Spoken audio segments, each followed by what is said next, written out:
Hi everyone, I'm Gertie from Charm Patterns. And I am Gunnar Dethridge. And we are releasing a collaborative sewing pattern this month. We have been fans of each other for a long time and have always kind of toyed around with the idea of doing a collaboration.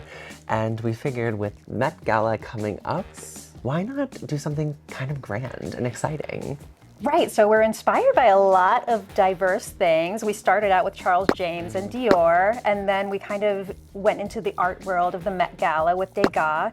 And so our pattern is called the Étoile Bodice and Skirt. And you're a huge, obviously, vintage connoisseur. And growing up, I worked in a vintage shop. And so I loved the inner workings of all the gowns. And when we first got together, we started talking about Charles James and just the beautiful structures. You love the clover gown. And so we were like, how can we make this something that anyone could sew? Yes. And that's been the challenge. Yeah, so the bodice is really structured the way a Charles, I think really replicate a Charles James. I'm not gonna pretend I can, but in the way, inspired by Charles James. And you have this fabulous Dior inspired skirt with the godets. While you might not need a ball gown for everyday occasion, it could look entirely different depending on the fabrics that you use. These could be made casually. They could be made for day dresses. I mean, it doesn't have to be this version, but it's the ride, you know? There's so much you can do with this pattern. And we both have fun extras, expansions coming out this month on our individual Patreon, so stay tuned.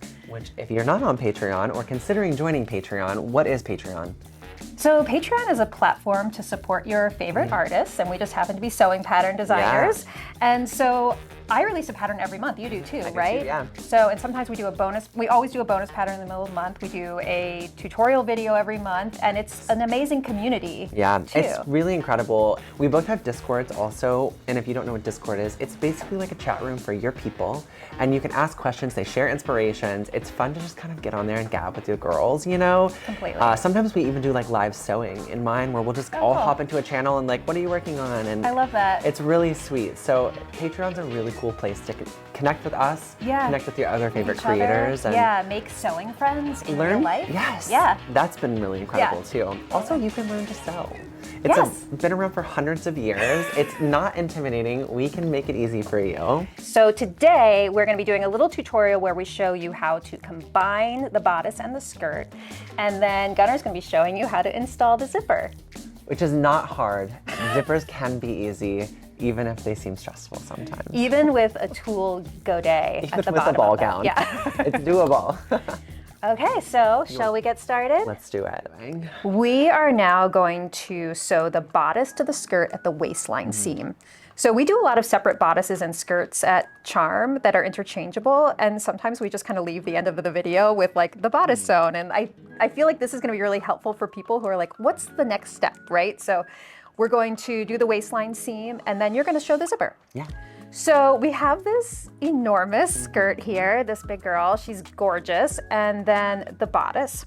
So the first thing I always do is find my match points. Always. So center front, we have a center front seam on this bodice and the skirt, which is kind of unusual. It is unusual, and I also want to say too that this skirt is in the Charm pattern size range, so it is interchangeable with all of the patterns. Yes. And then also on my size range, they're easy to pair up as well, and I'll have another tutorial on how to teach them if they wanted to pair it, but this is where the design comes in when you can interchange a bodice and a skirt. Exactly. So that's why this is a really fun tutorial to teach for everyone. Yeah, completely. And I feel like this is the step that we don't get to see in a lot of videos. Okay, so we're gonna find center front on the bodice. That's pretty easy because we've got this sweetheart neckline. So here's my center front on the bodice, and then the skirt, because it has so many seams, is a little trickier. So I'm just gonna kind of fold it in half like this, and now I know that this is my center front seam. So I'm gonna start by matching those two. And the bodice is fully lined already with boning, as you can see. So I'm just flipping the lining out because I don't want to catch any of this in my stitching, and it'll be hand stitched at the end. So I'm matching my center front seams, and I always feel like the most frustrating part of this is you'll sew it, it'll be 1/8 of an inch off. It's so annoying. So this is the most important seam. Yeah, exactly. So this one you definitely want to match. So I'll usually take my pin and put it right through the seam. Oh, I'm struggling. Right through the seam, so it's coming exactly at center front, and then do the same thing on my second layer so that the pin is kind of anchoring both of them. And then I like to find an opposing match point. So for this one, that would be center back, right? So I'm gonna match those two center back seam allowances here. Put a pin there. And then now I fill in the match points in between. So that ensures that you don't kind of get to the end and feel like you have like excess. So I think the next important seam on this is the princess seam matching. So we have two princess seams on the bodice actually, which is a little unusual, but we are going to match this princess seam to the skirt. And again, you're just going through with your pin. If you're making it with this skirt, move the skirt as you go. You might have to flip her, turn her. It's a lot to navigate. Yeah, she's impressive. She is Met Gala worthy. I feel like this must have been hard to wrangle. Yeah, my studio is an A-frame and my machine sits next to the A-frame. So there's only a certain amount of room for this amount of fluff. So I was kind of wearing the gown just, like, on my back. disappearing into totally. a cloud of tulle. It's interesting because the godets are a simple triangle and it's just the layers that create this kind of like milky magic that we wanted to do. And in order to do that, you need a lot of layers. So we spent a lot of time at in the fabric stores in the garment district, like layering different colors of tulle, and that was very like Charles James inspired because he often used like different like the yellows with the pinks, and then with like oddball colors like a taupe or something to really get like a lot of dimension. And it does feel super depthy, and especially on the bodice, on the what are we calling this? Like We're gonna call that a wrap. A wrap. Yeah. The wrap also references it, and I think it'll be interesting for people to see how to do that with just tulle, because it is delicate. It's a hard thing to do, so I'm interested to see your tutorial on that. Me too. Okay, so we have everything pinned, and now we're gonna move to the machine and start sewing.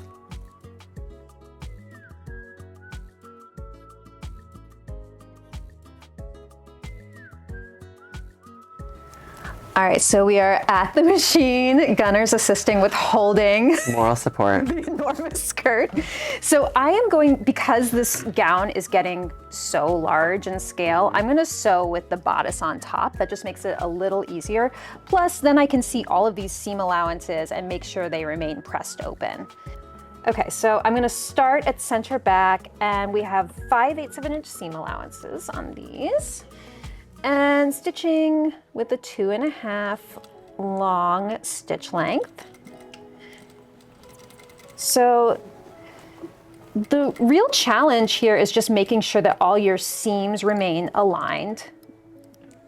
So I like to wait until the very last second to take out my pins to make sure they stay the same way I pin them. And you're just going to use your fingers to hold those seam allowances open.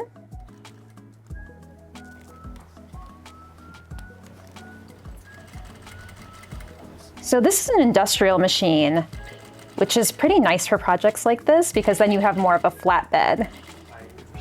No, yes, I know, my machine's so loud. But wait, I have one of these at home too, and it's very loud and like creaky. Is that what yours is like? Yeah, I did put a servo motor in it so that it's quiet, but she's a creaky girl for sure. This machine is a dream, but I don't know, I just lucked out. Because isn't it so, listen to that. Was it brand new? Yeah. Oh my gosh, I don't know.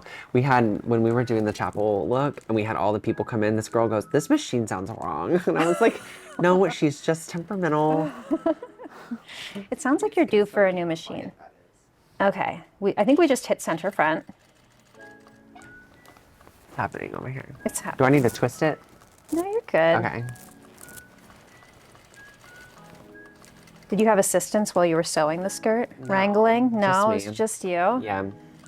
Tulle is really tricky to work with. Yeah, it is really tricky to work with. I mean, and this would be great in like a Mikado or in, a stiffer fabric. Even a silk wool would be lovely. It doesn't necessarily need to be multiple layers, but we said Met Gala and I thought we layers. had to. But the shape of the godets is so pretty that you could do it in any fabric or even I think it's kind of show-stopping as a look Yeah. in total. I think it's one of those pieces that people will be like, wow, you know, and I think that every once in a while, everyone needs a little wow. Yeah. I will say though, that you could make this dress more casual. Totally. Like I could see this as maybe like a maxi dress, like resort wear kind of thing. It would be really pretty in like a jersey. Yeah, or like what if you honestly. did it in like chiffon or like something Yeah. like a cotton lawn or something that just flows and you don't have to do tulle. Yeah, you don't even need the volume necessarily. No. Because the point of the godet is for movement. Right. Which could be volume. It could also be a slinkier fabric. And really, I think that design starts with the fabric choice. It really does. Yeah. And you know, once you have an understanding of what fabrics do, you can really learn how to play with them. And I think that's the magic of how this bodice can look like that bodice. And you know, things evolve and change on the fabrics. Yeah, and we're making a version of this that's like an everyday sundress, right? So we'll do the bodice in like a Japanese cotton with a circle skirt. Yeah. So you can switch it up depending on what you're looking for. Oh my God, my center front seam matches perfectly. Okay, so the next thing you're gonna do is you're gonna check that all of your match points are aligned. And if they're not, you don't have to take out the whole waistline. You can just take out, you know, about an inch, half an inch on either side of the seam, repin, and then restitch just that portion. So the next thing I would do is I like to clip around the curves of the waistline, because if you think about it, this seam allowance is adding a lot of sort of width to the circumference, if that makes sense. So it's gonna make it smaller unless you clip in around there. So to get the fit right, I would do some clips around, mostly around the sides where it's really curvy. And then you're gonna press both seam allowances up. You can trim them down if you like, and actually you can grade it so that the bodice seam allowance is a little wider than the skirt. So, because it's gonna be a lot of bulk in here, especially with this thick satin. Okay, so that's your next step. And then Gunnar is going to show us how to insert the zipper next. Gonna get it. You like a lap zipper I love a lap it zipper. feels vintage. And I'm unfamiliar with them, but I'm excited to learn how to do this today. So walk me through your process here. Okay, so I always do it the same way with the underlap on the right side and the overlap on the left side. So on the underlap side, the zipper teeth are going to be butted up against this fold, and we're going to edge stitch, and then the overlap will cover it slightly like this. Nice. So we won't see the zipper teeth. Though it is nice to have a zipper tape that matches pretty well, because you can like get a little peek of it, as you can probably see on my dress Just right a little now. side. Just a little side peek, yeah. So I just fold this down at the top. I start with the zipper closed, and then I match that to the top there. Then I let the tape kind of pop up. We were just saying how much we both hate sewing hooks and eyes. So I would say that you could put a hook and eye at the top, but you probably won't. Just get it as close to the top as possible. Exactly, as close to the top as possible. And so I just align the edge of the zipper teeth with the fold. So this is pressed under 1/2 inch. And the other side, the overlap side, is pressed under 5/8 of an inch. And at the waistline, it gets a little bulky. So Do you snip that away sometimes? I do, yeah. I tried to, but it's still kind of like intense here. Yeah. You can also here, like just press it open here and then clip, you know? Yep, so that you can press the rest up. Yeah, exactly. So clip there, and then this would fold up. And that will give you a little less bulk here. Because the bulk is like what can make it really hard to close too. Like it gets stuck there. And if you like a fitted bodice, it's important that it have a zipper that can support and not break out on you when you're wearing it.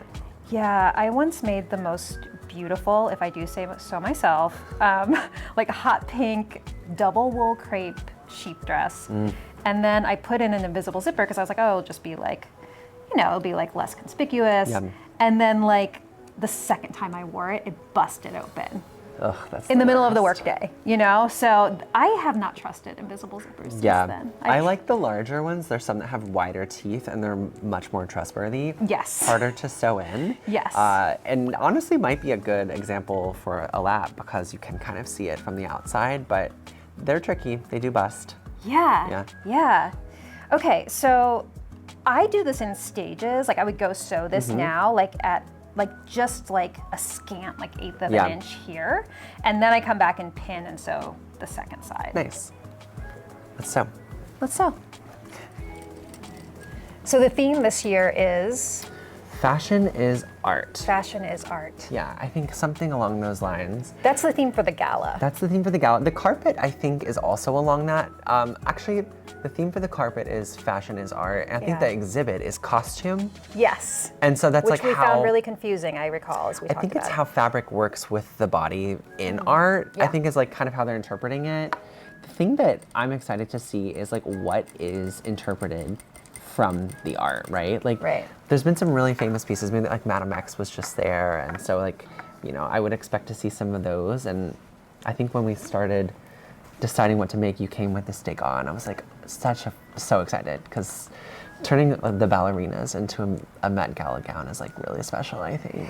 Yeah, I love it because it's not so literal. You know, it's not like a piece of art where you're looking at a gown and recreating it. We were sort of like trying to recreate the feel of the Degas ballerinas. And I especially loved his use of pastels with all the layering of colors. And that's how we came to the like yellow tones in the tulle to like kind of recreate the pastels. Voila. Beautiful. Okay, so that's the underlap side. Okay, so this is our underlap. Lovely. You really did take your time. Like, you were very patient and I like to with top stitch. It's high pressure, but it's a good payoff. High stakes. High stakes for sure. High reward. Yes, high reward for sure. Okay, so now we can go back to the cutting table and pin the other side. Let's do it. Okay.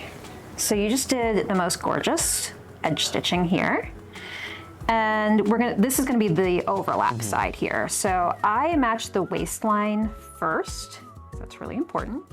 And so I just pin so I'll take the fold here and so that it just covers the line of edge stitching. Yep.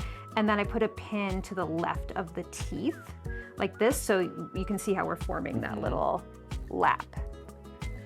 You said you don't like to do a zip fly, but like in a trouser, like the fly is like the flap that covers the zipper in trousers and jeans, but this is exactly that. I don't know why, it's so like, it's funny because the J stitching and all of that. I don't know, it's the same principle. It's the same principle. Which is funny because now that I know that, I'm like, oh yeah, this makes total sense to me. I don't know. I guess it's just like a menswear thing that I find intimidating because I like really only do women's wear. Yeah, I mean, same, but I like the zip fly. I think it's kind of a fun challenge every time. Although I do have to look at one as I'm doing it to remind myself how to do it, or watch my tutorial on how to do it. Tutorial. I taught myself one time so that I could teach everyone else, and now I Oh, I have done that before too. Okay, so then we're gonna go down. So once you pin this on, do you sew from you pin the tape of the zipper on this side and then stitch? Yeah, so we're just gonna stitch here. Yeah, on the right side. So, oh my God, that one bent pin, so annoying. Bent pin. Goodbye. Put him in timeout. So long. Farewell. Okay, so at the bottom, we're gonna do like, I guess it's like instead of the J stitching, it's like an L stitching, right? So I put a horizontal pin there just to kind of like tell myself where to stop. Yeah. And so this is actually dramatically easier than an invisible zipper. I agree. Now you're seeing the light. New method. I'm like converting you. Yeah, I'm converted. I hate the invisible zippers. I love They look lovely, but whoa. Okay, so now we're gonna sew this overlap. Okay, let's do it. Okay, so we're top stitching the overlap now. Scary stuff. So scary, because yeah, this side, the first side doesn't show. You kind of have to trust it. Yeah. That everything's pinned in the right place. Totally, just be calm. It can smell fear, so. Okay. No, I'm not nervous. Because you know what? You can rip a stitch. Oh, yeah. If you ever mess anything up, you can just rip it right out. Absolutely. What got you into vintage? Did you always love it? Kind of, yeah. I think I had like some like childhood influences that were like 80s does 50s, you know, like Dirty Dancing, or like one thing we talk about here in the studio a lot is Annie. Have you ever seen the 80s? No. Oh my God. Carol Burnett. I know. Andrea's making a shocked face. Is it a musical? Bernadette Peters. That might be why I'm not a Anne Ranking. This is crazy, but I don't love a musical movie all the time. Wow. Every once in a while, He just loves Aaron Brockovich. I just love Aaron. No, I think you should watch it. But anyway, it's kind of like 30s, and I think that was like early influences, but they weren't like purist influences. You know, I didn't grow up watching like TCM or whatever. But then I actually had a whole career before this. I worked in book publishing. And like when I started to like cultivate a professional, like creative professional wardrobe, I found I was really drawn to vintage and vintage silhouettes. But I would go into a vintage shop and like nothing fits me right. You know, I was getting so frustrated. And you sewed at the time as well? Yeah, I did, but I hadn't got into vintage patterns. But then I started collecting vintage patterns. And then I found that even like the patterns you can find are like not size inclusive whatsoever. The largest bust size is like a 38. Yeah. So that's what made me want to recreate those patterns, is just have like, and you have an amazing size range too. Yeah, I think our size ranges are actually comparable. I think they're very similar. We use different numbering, but it's very similar in sizing. Yeah, I love that you have such an inclusive it was really important to me. I have friends that have always struggled to find the clothing, and I think also like we live in the age of like people sharing their stories, and on TikTok and on Instagram, I just think it felt important to provide to everybody. Because like this is like it's a very exclusive industry fashion, but making clothing is not. Yeah, exactly. It's all math and it's all changeable. Yeah. And it really looks like you're wearing this dress from here. From my perspective. I'm just like getting comfy underneath it. Okay, we have a lap step. Yay! We're gonna have to take her over to the table. Yeah. I'm into it. I'm glad it's done. It's so beautiful. Yeah, it is really lovely. Look how gorgeous. Also, it does feel very vintage, and I think actually is so perfect for this style of dress that we did. Completely. I can't wait to see it on you. Oh my gosh. It's gonna be so lovely. Can't wait to put it on. Yeah, so to get the pattern, so the bodice will be on my Patreon. Yes, and the skirt will be on yours. So, but you can mix and match in any way that you want.